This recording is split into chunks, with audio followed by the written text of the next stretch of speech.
E aí, pessoal, tudo bem? Dando uma continuidade aí um pouquinho na aula passada, que nós falamos sobre Score Z, né? Que era uma possível detecção de talentos aí e tal. É, Hoje nós vamos falar um pouquinho sobre uma questão da especificidade de treinamento, para que a gente possa começar a falar sobre a resistência aeróbia, anaeróbia, lática, enfim. É, eu gosto de passar justamente esse vídeo porque nós discutimos em sala de aula alguma coisa no seguinte sentido, para a gente recordar bem rapidamente. Foi falado para vocês, por exemplo, que as fibras de contração lenta, de características aeróbias, né, vermelhas, elas predominantemente elas são mais de origem aí é, europeia, enfim, onde eu quero chegar. Que as fibras de contrações rápidas, as glicolíticas, as tidas como as fibras brancas de força, elas têm como característica o afrodescendente, né? Então, assim, teoricamente, o afrodescendente tem mais fibras brancas de contração rápida de força do que as fibras lentas de contração de características aeróbias. Mas nós vamos ver alguma coisa aqui sobre os quenianos, né? A supremacia dos quenianos nas corridas. Quais são as possíveis explicações, né? Eu gosto justamente dessa reportagem, que ela foi um documentário aí do Globo Esporte, porque ele tenta desmistificar várias coisas, né? Sempre assim, a gente ouve várias historinhas, porque os caras correm de leão, os caras estão numa altitude, e a características dele a gente vai entender. Eu quero que a gente veja aí para realmente entender é, o que seria esse sucesso todo, essa supremacia que eles têm, tá? É um vídeo aí de 16 minutos. Eu provavelmente deva fazer algumas pausas para que a gente possa fazer alguns comentários, tá bom? No final, eu vou deixar lá na plataforma Moodle que vocês estão tendo acesso o link e também as tarefinhas, bem como eu vou deixar lá o PDF daquele caderno de referência da Vale lá do treinamento esportivo, que a gente possa ter como parâmetro, tá bom? E vou deixar mais para frente um pouquinho, quando a gente for falar de fisiologia, colocar da fisiologia do exercício. Então eu quero que vocês assistam com atenção, que vocês façam o resumo, porque provavelmente daqui eu vou pegar algumas perguntas para a gente fazer um trabalhinho mais complexo, tá bom? Bom vídeo, qualquer coisa estarei à disposição nos canais aí de WhatsApp e e-mail, ok? Até daqui um pouco. Esporte Espetacular está de volta com uma questão que sempre teve na minha cabeça e muita gente já deve ter reparado, que alguns países são capazes de produzir, em larga escala inclusive, atletas de alto nível num determinado esporte. A pergunta é por que será que isso acontece? Então, o repórter Guilherme Roseguini, ele viajou atrás dessas respostas. O primeiro destino dele foi o Quênia, que é um país famoso por revelar os melhores corredores de longa distância do mundo. É a nossa estreia da série Talentos. Como nascem os campeões? Você certamente já ouviu muitas teorias sobre as razões do sucesso deles. Quenianos correm tanto porque se habituaram a fugir de leões na selva. Suportam esforços sobre-humanos porque perseguiam animais para caçar. Aguentam longas distâncias porque desde cedo andam quilômetros a pé para chegar na escola.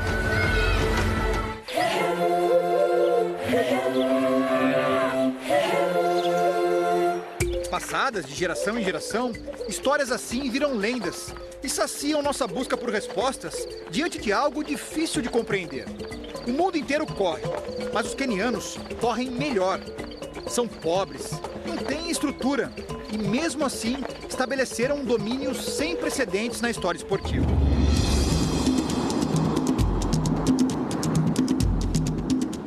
só tem um problema. Lendas nem sempre seguem fatos reais. E muitas vezes não são criadas por quem de fato já esteve lá. Para entender de verdade por que os quenianos correm tanto, é preciso olhar nos olhos desses atletas e descobrir na prática do que essa turma é capaz. A partir de agora, deixe os preconceitos para trás, esqueça tudo que você já ouviu e venha viajar com a gente.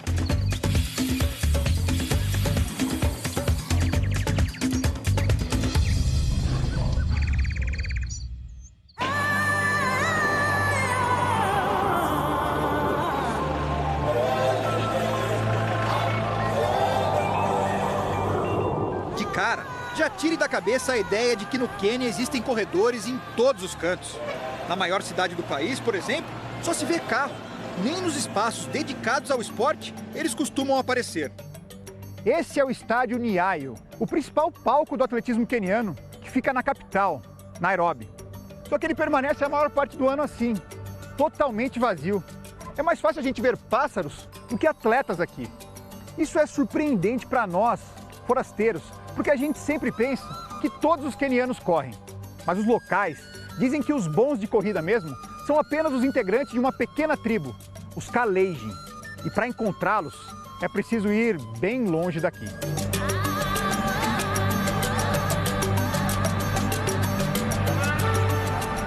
Sete horas de estrada morro acima e entramos na região do Vale do Rift. Lá, mais de 2.000 metros acima do nível do mar, recebemos, enfim, as boas-vindas no lugar que viemos buscar, a Casa dos Campeões. São em cidades como Iten e Eldoré que vivem os 5 milhões de Kalenjin, pertencentes à tribo que representa apenas 12% da população do Quênia, mas quase 80% dos corredores de elite.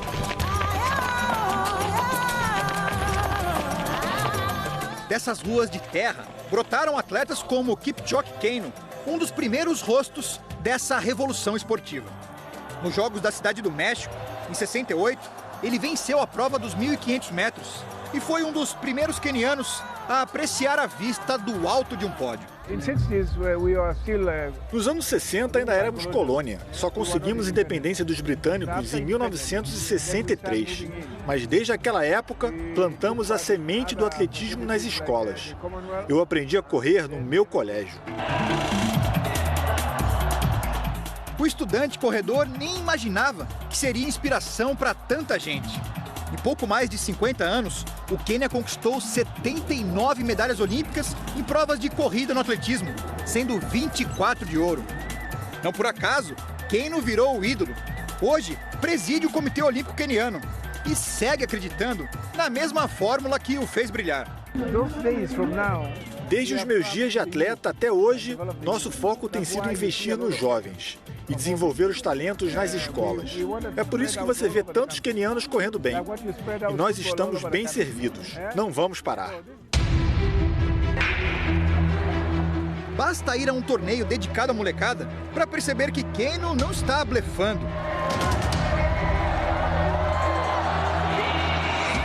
O ambiente lembra disputas de gente grande. O público chega cedo, se aperta em qualquer espaço e fica de olhos vidrados nos pequenos atletas.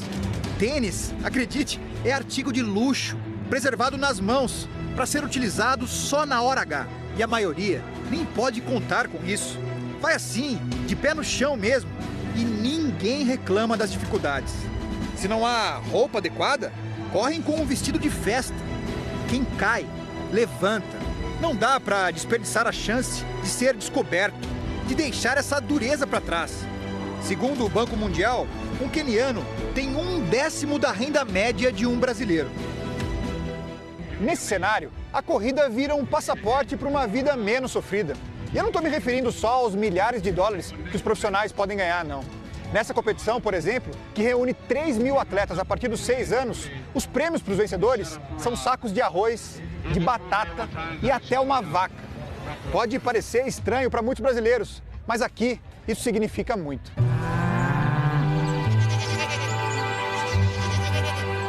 Mike Boyd também despontou desse ambiente de pobreza para brilhar em cenário internacional. Mas não acredita que os campeonatos da juventude expliquem sozinhos o sucesso queniano. Bronze nos 800 metros nos Jogos de Munique, em 72, Ele virou cientista depois de parar de competir. Algumas pessoas ainda acreditam que os quenianos são bons porque correm para a escola. E isso não existe. Temos que ir além dos preconceitos. Hoje, professor na Universidade Kenyatta, Boit ajuda muitos pesquisadores forasteiros a testar atletas quenianos em busca de fatos reais que ajudem a entender o domínio do país. Uma hipótese que sempre brota das pesquisas é a localização geográfica. As cidades onde vivem os Kalenjin ficam 2.000 metros acima do nível do mar.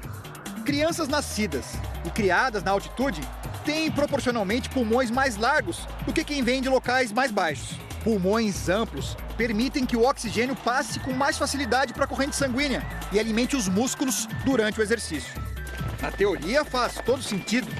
Na prática, entre grandes corredores, nada disso parece surtir efeito. Ao contrário do que muita gente pensa, quenianos não apresentam mais fôlego do que os atletas de outros países em exames de laboratório. Os corações e os pulmões deles têm a mesma eficiência que os de outros competidores. Há, na verdade, outra diferença, mais decisiva, que aparece no formato do corpo. Os Kalenjin costumam ter pernas mais longas e mais finas nas extremidades do que outros corredores. E as pernas atuam como pêndulos de um relógio na corrida. Quanto mais pesado lá embaixo, mais energia se gasta para mexê-las. Com canelas finas, quenianos têm o que os técnicos chamam de economia de corrida. Conseguem ir mais longe do que os rivais com a mesma quantidade de energia. Quem se apega apenas à questão física... Pessoal, só vou fazer uma pausa aqui para a gente só prestar atenção em um detalhe. A gente sabe que com a prática do exercício, né, a cada 3 meses eu tenho que fazer uma reavaliação e um replanejamento do meu treino, pois o meu corpo se adapta. Né? Na corrida também é da mesma forma. O corpo ele vai encontrar uma maneira e uma forma, né, de fazer essa economia de movimento. Então, teoricamente, eu consigo ir mais longe gastando bem menos energia. Agora ele vai colocar um outro ponto que eu gostaria que vocês realmente prestassem atenção, que ele vai colocar sobre o volume de treino, ok? Pode cair numa armadilha e pensar que os quenianos são corredores preguiçosos. Afinal, para que treinar se você possui tantos atributos? Só que não é bem assim. Agora, por exemplo, são 6h10 de uma manhã fria de sábado e eles já começam a aparecer nas estradas de terra da região, para a primeira das 3 sessões diárias que costumam cumprir. São mais de 200 quilômetros por semana, em alta intensidade. O médico italiano Gabriele Rosa não tem dúvida que é esse o segredo do sucesso. E ele fala com muito conhecimento de causa. 25 anos atrás, Rosa se mudou para o Quênia para tentar transformar algo que não parecia fazer muito sentido. Quenianos, na época, eram bons em provas de pista, até 10 quilômetros no máximo, mas não viravam bons maratonistas. Quando o Dr. Rosa desembarcou por aqui, no início dos anos 90, o país tinha apenas 3 atletas entre os 100 melhores do mundo, e nenhum treinava no Quênia. O trabalho dele ajudou a mudar tudo. Em 95, 15 dos 100 melhores maratonistas do mundo já eram quenianos. Em 2015, esse número chegou a 58. 58! Um domínio amplo e incontestável. A estratégia do Dr. Rosa? Deixar os talentos competirem entre si. Se você pedir a um italiano para correr 15 quilômetros, ele provavelmente vai fazer 14. Se você pedir a um queniano, ele vai para 20 quilômetros, porque ele gosta de desafios. O que fiz então foi colocá-los para correr juntos. O mais rápido puxa o mais lento, o mais resistente segura o menos capacitado. Sozinhos, talvez não conseguissem o mesmo sucesso. Corrida é um esporte individual na competição, mas coletivo nos treinamentos. Na prática, isso se manifesta em resultados surpreendentes. Veja o caso de Wilson Kipsang, um dos mais premiados corredores de longa distância em atividade. Em 2013, na Maratona de Berlim, ele sobrou e estraçalhou a marca mundial da distância, 2 horas, 3 minutos e 23 segundos. Ao retornar para o Quênia, tratou de compartilhar o feito com os amigos e incentivou um deles em especial. Quando o Denis Kimeto começou a treinar com o nosso grupo, percebi que ele tinha um talento especial. O perfil físico dele era perfeito. Assim que quebrei o recorde, fui até ele e disse: eu consegui. Se você continuar a treinar forte, também pode. Por que você não tenta também? No ano seguinte, na mesma Berlim, Kimeto destruiu o recorde do colega e se tornou o primeiro homem a correr uma maratona abaixo de 2 horas e 3 minutos. Ambos seguem na ativa, se desafiando e desafiando os outros. A engrenagem não para. Além da herança genética, do tipo físico ideal, da altitude e do treinamento pesado, existe ainda um outro fator que contribui para o domínio desse país nas provas de média e longa distância. Somos nós. Isso mesmo, nós, os não quenianos, não estamos cumprindo a nossa parte para ao menos dificultar um pouco a vida deles. Pense em atletas capazes de correr a maratona abaixo de 2 horas e 10 minutos. Uma marca forte que assegura boa posição em qualquer prova mundo afora. 8 brasileiros conseguiram esse feito. Só um, Marilson Gomes dos Santos, na última década. Entre americanos, foram 15 em toda a história e apenas 3 nos últimos 10 anos. O mesmo se repete entre os britânicos. Das 14 performances abaixo de 2 horas e 10 minutos, só uma ocorreu a partir de 2005. Agora, olhe os quenianos. Só em 2015, 81 atletas quebraram a barreira das 2 horas e 10 minutos. Ou seja, enquanto atletas do mundo todo evoluem em vários esportes, na maratona o processo é diferente. Parece que o atual ritmo queniano é tão forte que até desanima os rivais de outras nações. Para encará-los, só tentando ser como eles. Pois foi essa a estratégia adotada pelo neozelandês Jake Robertson. Ele abre pra gente as portas da casa que ergueu no Quênia. Contrariando até os pais, ele se mudou em busca da receita de sucesso para corridas longas. Jake não nasceu na altitude, não tem a tal genética privilegiada, mas embarcou nos treinamentos em grupo e progrediu demais. Eu aprendi muito com os melhores aqui. Corro ao lado de recordistas mundiais. E meus resultados decolaram. Hoje não temos quenianos. Já ganhei deles em torneios. Sou o melhor do meu país. E nas Olimpíadas do Rio, quero ganhar uma medalha na prova dos 10 mil metros. Jake pode até derrotar alguns quenianos e conseguir um espaço no pódio nos Jogos de 2016. Mas a verdade é que um prêmio a menos não deve fazer assim tanta falta. O atletismo do Quênia está sobrando. No Mundial do ano passado, na China, eles simplesmente lideraram o quadro de medalhas. Levaram 16, sendo 6 de ouro. Ficaram à frente de potências riquíssimas, como Estados Unidos e Rússia. E deram uma pista para o mundo de que não se contentam mais em serem lembrados apenas como um país de maratonistas. Júlio Ziego nasceu no coração da fábrica de corredores. Mas, desde criança, já é assim, parrudo demais para correr. Um dia, na competição de atletismo da escola, viu o irmão mais velho arremessar um dardo e se encantou. Você vê aquele objeto voando lindamente no céu, é demais. Pensei, quero ser um cara que faz essas coisas voarem e quero derrotar meu irmão.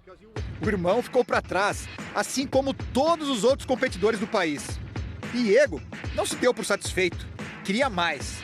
Num canal de vídeos na internet, encontrou as rotinas de treinamento físico dos europeus, os craques da modalidade.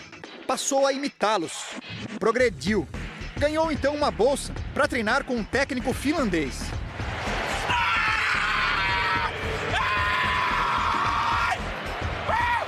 Na China, no último Mundial, Diego assistiu à mais longa viagem de um dardo que conseguiu produzir. Um voo de 92 metros. Só cortei um pouquinho dos 92 metros que ele vai colocar aí, para a gente reparar o seguinte. Eles sempre tentam estar entre os melhores, e os melhores competem com todo mundo. Diferente da seleção esportiva, da eleição esportiva, do que acontece no Brasil, os melhores são separados. Ou seja, as outras pessoas não têm tanto acesso aos melhores para treinar, para observar, para olhar, para se inspirar, né? Lá eles fazem um trabalho totalmente ao contrário. Os melhores treinam com todo mundo e isso daí me leva. Vou voltar só um pouquinho aqui.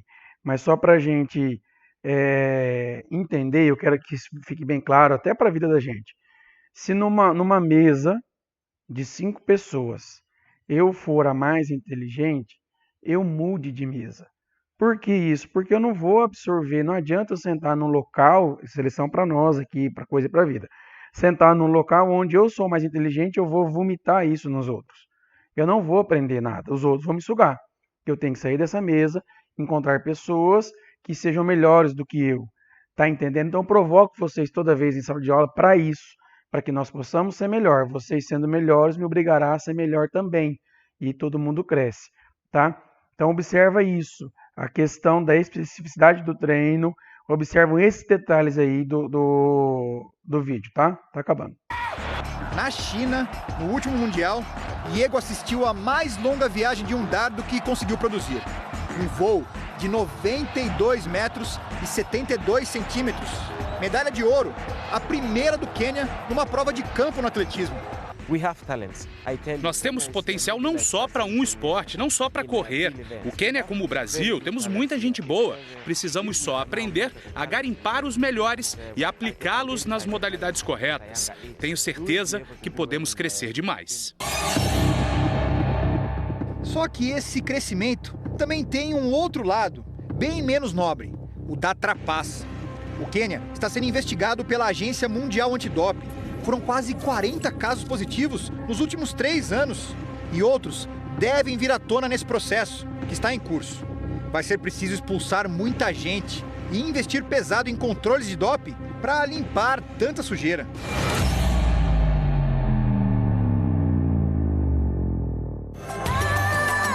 É o que o país promete fazer de agora em diante, para que em agosto essa bandeira siga tremulando no Engenhão durante os Jogos do Rio. O Quênia quer seguir como o número 1 do atletismo, sem lendas, sem preconceitos, sem a sombra do doping. O país quer ser lembrado pelo trabalho, pela dedicação. Agora, você viu na prática, olhou nos olhos deles. O Quênia aprendeu a formar campeões. O Quênia aprendeu o valor do talento.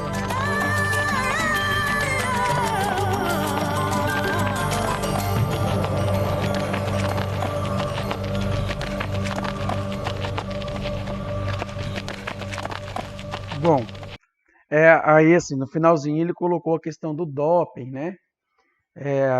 Realmente o doping ele pode melhorar a performance, mas se a pessoa não tem a predisposição, se ela não tem a genética, se ela não tem outros atributos, ele apenas será um dopado. Por exemplo, eu tinha um professor nessa disciplina lá no mestrado, o grande Deco, o Ídico Pellegrinotti, ele foi treinador da seleção brasileira de atletismo e tal, ele falava o seguinte: um pangaré dopado será sempre um pangaré dopado, nunca será um alazão. Nessa frase ele queria dizer o seguinte: você pode usar qualquer porcaria, né? Se você não tiver uma predisposição, uma genética ou algo que ajude e melhore, isso daí não vai potencializar em nada, né? Irá melhorar? Com certeza. Mas não iria ter potencial de você se tornar um grande atleta ou um ganhador. Então, se já tem tudo isso associado com o doping, com certeza iria mais para frente.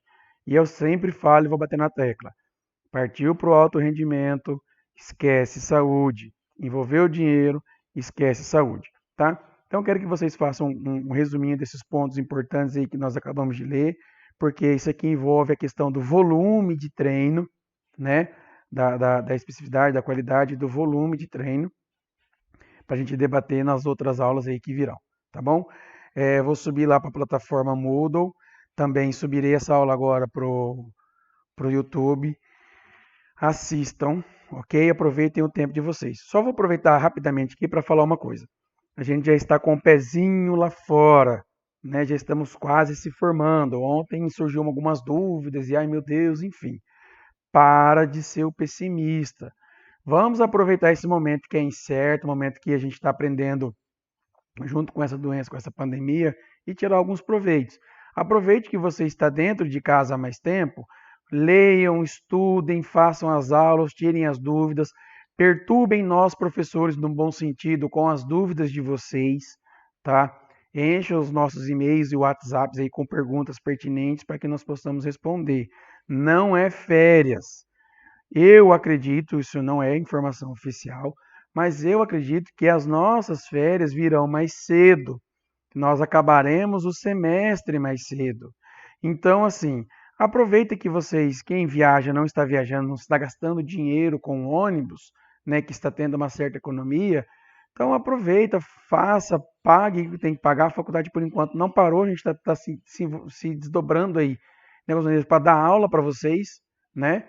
Então, assim, no momento ela não vai parar com os boletos, a gente já tentou de alguma forma, mas não vai. Então vamos aproveitar isso, vamos terminar o semestre, vamos terminar logo o ano. Quem está se formando no final do ano já está aí. Se vocês pararem agora, trocarem de escola ou mudar, vocês cairão na forma EAD do que está acontecendo. Mudando de escola, vocês irão automaticamente aí regredir, vocês não terminarão esse final de ano. Então vamos ter paciência, ter calma, vamos conduzir e estamos à disposição de vocês para a melhor forma a gente conduzir e acabar com isso. Tá bom? Um grande abraço, até o próximo encontro, se Deus quiser. Tchau, obrigado.